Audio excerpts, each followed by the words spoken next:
ఎక్కడైనా పోతే మేము మాకు స్పెషల్ ఐడెంటిటీ అవసరం లేదు సార్. ఏ రాష్ట్రానికి పోయినా, ఏ దేశానికి పోయినా, ఏ ప్రపంచంలో ఎక్కడికి పోయినా కూడా పోచంపల్లి అంటే దూదాల పోచంపల్లి అంటారు వాళ్ళే.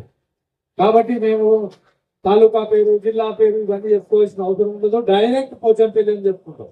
ఇప్పుడు వాళ్ళు అరవింద్ రెడ్డి గారు చెప్పినట్టుగా పోచంపల్లికి భూదానం అంటూ లేకపోతే అసలు ఐడెంటిటీ లేదు. సరే, దాని తర్వాత పట్టు పరిశ్రమ వచ్చింది, అదొక భాగం. మనం ఇంత ఐడెంటిటీ తెచ్చినటువంటి ఆ సంఘటన మన గ్రామంలో జరగడం, అది బెదిరే రామచంద్రారెడ్డి గారి చేతుల మీదుగా వినోబాది చేయడం అనేది నిజంగా కూడా ఈ గ్రామస్తుల యొక్క అదృష్టం.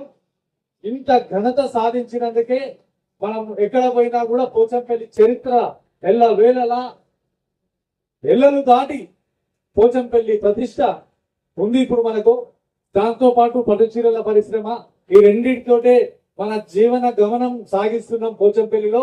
నిజంగా సార్, మేము ఈ గ్రామంలో పుట్టినందుకు చాలా గర్వంగా ఫీల్ అవుతాం.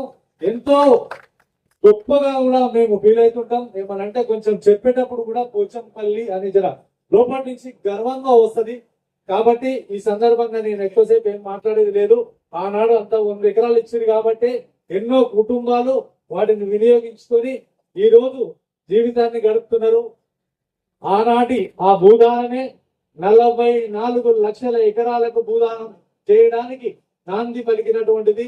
తద్వారా 40 లక్షల మంది జీవనోపాధి కలిగిందంటే అంతటి మహాఘట్టం పోచంపల్లిలో జరగడం అనేది చాలా సంతోషకరమైన విషయం సార్.